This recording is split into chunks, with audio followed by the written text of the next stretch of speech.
Let me tell you what the richest men in the world are doing with their money right now. Bill Gates, the single largest private farmland owner in the United States, owns 270,000 acres across 18 states, often purchased quietly through the shell companies. At the exact same time, he has poured tens of millions of dollars into Beyond Meat, Impossible Foods, and Memphis Meats. The company is designed to replace the beef that used to be raised on land just like his. And in 2021, in a recorded interview with MIT Technology Review, he said this out loud. All rich countries should move to 100% synthetic beef. You can get used to the taste difference. Eventually, that green premium is modest enough that you can sort of change the people or use regulation to totally shift demand. Regulation.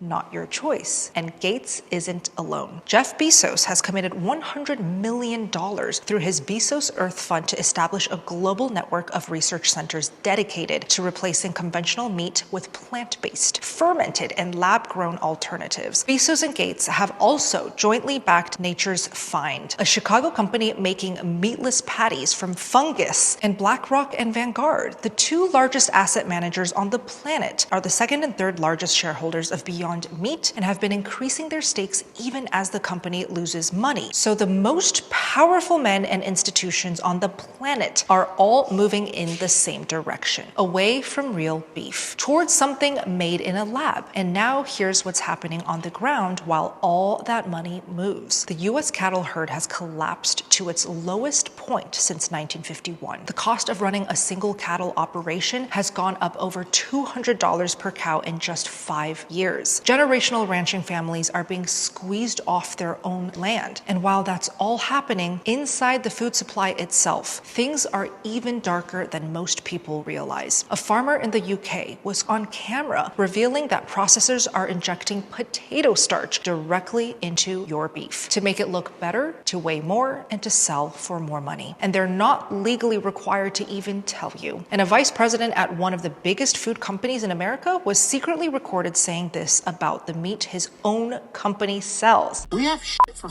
poor people. Who buys our shit? So healthy. Now that I know what the in it, bioengineered meat.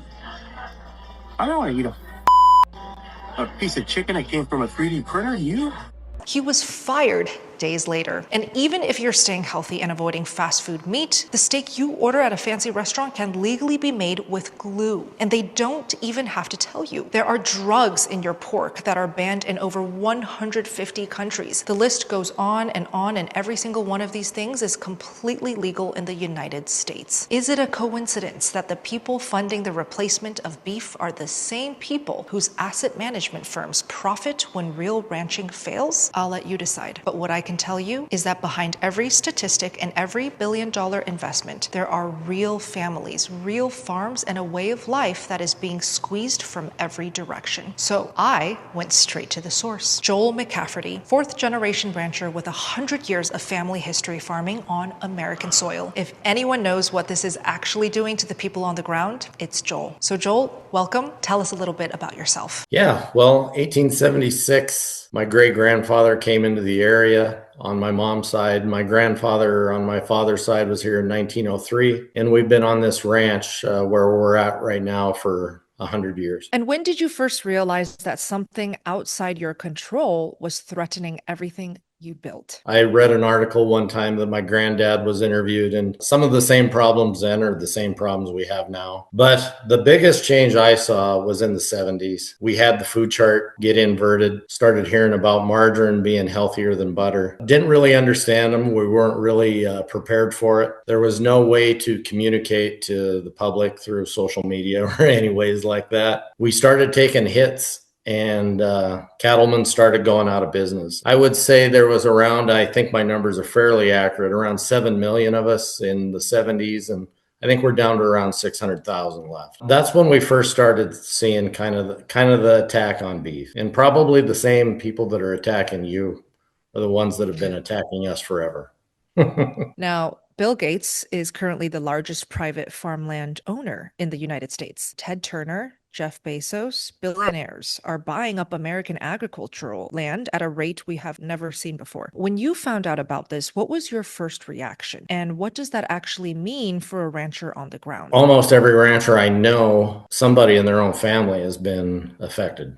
buy this. Almost all of our friends, somebody has gone broke. And I don't know if it's nefarious or if it's just business. And I think to get to the fourth generation in a ranch, there's 1% that make it that far. How it really kind of impacts ranching is it's not necessarily going into cattle production. So cattle numbers are at their historic lows. Our seed stock producers have done an amazing job since the 70s in making us more efficient, producing a lot higher quality cattle. Our carcass weights are up. And so actual beef poundages is still hanging in there. But the canary in the coal mine really is we are losing, you're right, we're losing our land that was used for production to people coming in and buying ranches, but not necessarily producing the cattle numbers that once was. So if this trend continues, it may be more of a national security issue or a food issue and a food supply issue than what anybody knows. I thought there was really no hope. And then really the first time when I went to your meetup last year, Bella,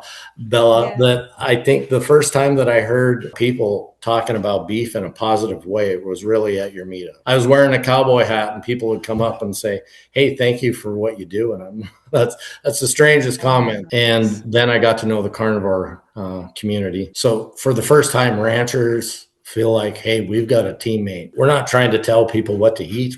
We really just kind of want to raise cattle and stay here. I can't thank people like you, Bella, Sean, and Chafee, and all these other guys that are out there taking the bullets for simply saying, hey, beef is healthy. And that is why I'm so proud to be a part of this movement, because no matter how many nasty comments land in my inbox every single day, and trust me, there are hundreds, this way of life is real. Beef is not just a food that's been unfairly demonized. It's actually required for optimal health, and it will always be the most nutritionally complete, human-appropriate food on this planet. And nobody embodies that more than the people who have dedicated their entire lives to raising it the right way. Which actually brings me to something I've been wanting to share with you guys for a while now. Joel and I didn't just sit down for a conversation. After everything he walked me through, I knew I wanted his beef on my table, and I want it on yours too. So that is why I am so honored and so excited that we are featuring McCafferty Farms beef at my 4th of July meetup in Montana. The highest quality, sprout-fed tomahawk ribeyes, the kind of cuts that Michelin star restaurants are literally begging for. Me, Dr. Chafee, Dr. Kiltz, Dr. Wiedemann, and so many more of my best friends in this carnivore space are going to be cooking Joel's beef together on the most American holiday of the year, surrounded by hundreds of carnivores and animal-based eaters who actually get this lifestyle. This is not a conference, by the way. This is a cookout, a barbecue, one of the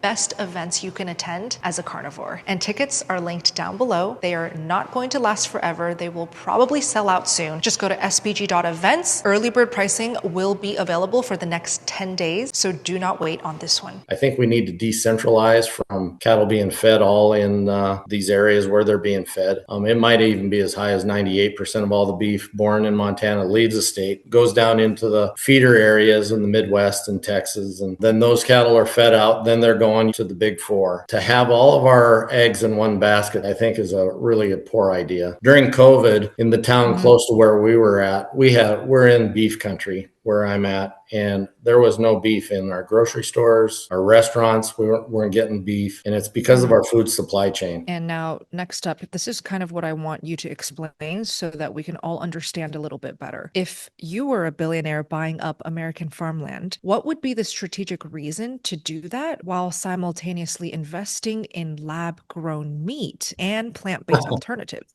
Like, does that connect for you? Yeah, that's a problem. The ones that are, I would highly suspect ill intent is then they can have their fake meat and control of the food. And so I think we need to look at that. Every time I open up social media, whatever platform that I post on, I'm starting to see the algorithm recommend these horror stories and these videos of people buying what they think is real meat, but when they cut it open, when they work with it, it doesn't look or feel like real meat. What do you know about what's going on with all of these lies? It's a very real and present risk to the cattle industry. They're always injecting all this stuff into the product to make it cheaper and more palatable to the consumer. The most confusing thing in the market right now is labels. And then do we trust our labels? Do we know? How do we know? They have finely textured lean beef. That came out in the 90s. So when you see burger that's really cheap and it doesn't taste very good, probably not eating a product that is very healthy. There's this process of mechanically injecting fat now into select steaks. They'd only do it to beef that, let's just say, probably wouldn't taste very good unless they did it. They would go ahead and take beef from maybe a different country that wasn't fed out, and it comes in and it's older. They get it because it's cheap. And then you can do this to it. I've heard that they don't even taste all that bad, but they have a lot of those chemicals that you're talking about. They call them meat glue. Most of that beef goes into restaurants and grocery stores. What Joel is talking about has a formal name in the industry: mechanically enhanced beef. And here's what that actually means in practice. When cattle herds shrink and beef becomes expensive to produce, which is actually what's happening right now with the herd at its lowest point since 1951, processors face enormous pressure to make lower grade cuts look and feel like premium ones. The solution the industry landed on is a multi-needle injector that drives fat, marinade, or solution directly into the muscle tissue of the meat after slaughter. The blades or needles pierce the meat to break up muscle fibers and introduce fat or other substances into the interior, turning a tough, cheap cut into something that looks marbled, feels tender, and commands a premium price. A published research study found that mechanically enhanced beef injected with pork back fat actually triggered a detectable off flavor that trained tasters could identify. But the average consumer couldn't tell. And there are entire commercial product lines, brands like Meltique, that inject standard beef with emulsions of beef fat or canola oil to create the visual appearance of premium Wagyu marbling. And then they sell this product to restaurants as an affordable alternative, often without the diner having any idea what they're actually eating. On packaged meat in stores, there is now a USDA labeling requirement. Processors must declare that the product has been mechanically tenderized and include cooking instructions specifying minimal internal temperatures. But at restaurants, that same disclosure requirement does not even have to apply. They're placed with this dilemma: hey, I can't afford the rancher's beef, or the guy down that I really want his beef. We just can't afford it. Then they're tempted by a salesman that comes in from Cisco or whoever and says, here's this good product, look at it, it looks good, it's been injected with meat. They don't really know what's gone on, with that process. So it's going to be a price point driven market. The people are going to vote with their pocketbook. What do they want their family to eat? But the good news is I'm convinced we can do anything in our beef as far as take chemicals, pesticides, herbicides, and fungicides out of the product. But it's going to be a long process, everybody in the industry kind of getting together and doing the right thing. What the problem is there's ways to produce beef cheaper, and it's more unhealthy. Beyond just the business side, what do you actually think happens to someone's body when they stop eating real beef and instead eat plant-based meat or cheaper alternatives? I think if you listen to your body, you're going to get a lot of answers. So that would be my advice. When you're eating poor quality food, you notice it right away. And as a rancher, when you feed poor quality feed products to cattle, you see them react right away. I think the correlation between the health of the cattle and the health of the human are directly correlated. And speaking of Joel's beef, let me quickly show you how I cook Joel's steaks at home. And let me tell you right now, it is a 10 out of 10. It is so delicious, beefy, tender, and fatty. It is one of the best steaks I've ever eaten.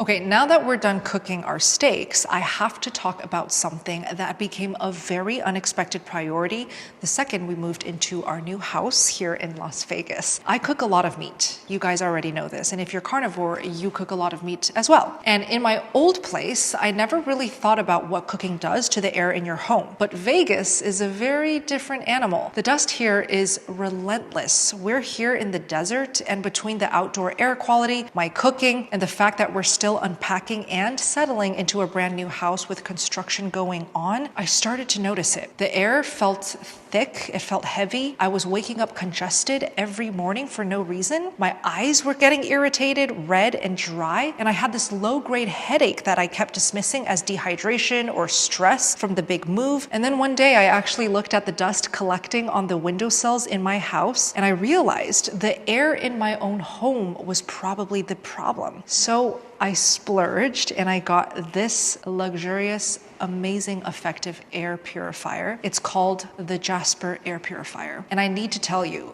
this is not a regular air purifier. I've had air purifiers before. I've gotten a bunch on Amazon and they did absolutely nothing. So this one right here was originally built in Canada for wildfire smoke. So what that means is this thing is engineered for serious air quality problems, not just dust. It eliminated 87% of mold spores from a 500 square foot room in just 1 hour. It has a live PM 2.5 sensor and a TVOC sensor right on the display. So you can actually see in real time what is in your air. And it's very, very sensitive. Literally, when I'm cooking, this display right here will jump and turn yellow. And then I watch it come back down to green, which means excellent air quality as the Jaspr scrubs my air and cleans it out. It's honestly disturbing how much there is in just my house air alone. One Jaspr alone will cover up to 1,600 square feet, and it comes with a lifetime warranty as well as a 30-day money-back guarantee. So if you want one for yourself, your family, and your home, just go to jaspr.co/SBG and use code SBG to get $300 off your first purchase. I've also linked them down below. Now back to Joel. We need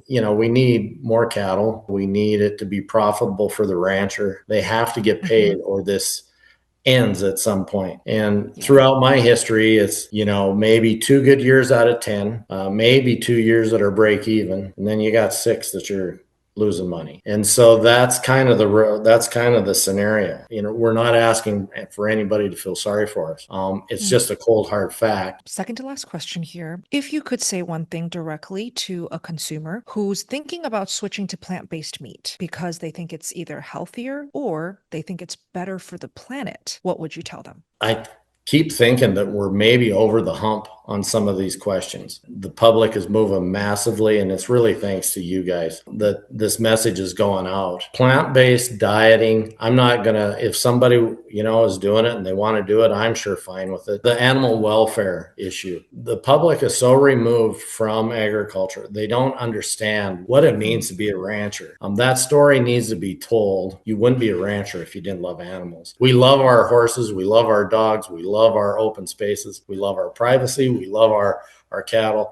And that's really all the ranchers want. Now, the number one argument you will hear for why we should all be eating synthetic meat and plant-based alternatives is that real beef is destroying the planet, that cattle are the enemy, that every steak you eat is melting a glacier somewhere. So I took a good look and this is what I found. The crops required to produce plant-based meat alternatives like your soy, your pea protein, your canola actually require massive monoculture farming operations that strip the soil of biodiversity, depend on synthetic fertilizers made from fossil fuels, and rely on pesticide applications that are actively destroying insect populations and poisoning surrounding ecosystems. The land clearing required for soy farming alone is one of the leading drivers of deforestation, and the processing required to turn a raw pea into something that bleeds like a burger, the heating, the chemical extraction, the industrial refining, produces a carbon footprint that the marketing conveniently never mentions. Meanwhile, a well-managed cattle ranch like Joel McCafferty's is doing something that no soy field on the planet can do. Regenerative grazing builds topsoil. It sequesters carbon. The cattle fertilize the land naturally as they move across it. The grass grows back. The ecosystem functions. This is how the American prairie existed for thousands of years before anyone decided it was a problem. Millions of bison doing exactly what cattle do now in a cycle that sustained the land rather than depleted it. And here's the number they never show you. The entire US cattle industry accounts for approximately 2% of total US greenhouse gas emissions. 2%. But here's what they conveniently leave out of the fake meat conversation. According to Beyond Meat's own life cycle assessment data, burger manufacturers manufacturing alone accounts for 18.6% of the Beyond Burger's total greenhouse gas footprint, with refrigerated transport adding another 20.6% and plastic packaging contributing an additional 16.9%. So the product being sold to you as the climate solution has more than half of its own carbon footprint coming from industrial manufacturing, cold chain logistics, and plastic. In the meantime, the people paying the price are the Joel McCaffertys of the world, being told that what they do is the problem. Joel, after everything we've talked about in this interview, where does someone go if they actually want the real thing? So you get to know your ranchers. How does someone even approach this process, and how someone watching right now can get beef from you? Oh, well, thank you for that opportunity. And we'd love to earn your business. But more importantly, we would just like you buying beef, grass-fed, grain-fed, or organic. Eat beef and feel good that you're getting a healthy product. Yeah, you can just start Googling, ranchers and direct-to-consumer ranches that are selling to the public. Go to their website and order beef. And ours is just like that. We're sprout finished beef. We were the largest sprout finished producer in the United States, and we were hardly feeding out any cattle, maybe 60. So, and then listening to guys in the physician realm like Anthony Chafee and Dr. Baker, that's where I think this whole thing turns around, and it turns around with the carnivore crowd. It turns around with you and Max. Such a joy to see that we have actually people helping us get the message out. Sitting down to a sprout-fed tomahawk from McCafferty Farms on the most American holiday of the year, surrounded by people who actually know what's in their food and why it matters, that is a middle finger to everything we just talked about. And I want you there. So get your tickets at sbg.events, and I will see you in Montana. SBG out.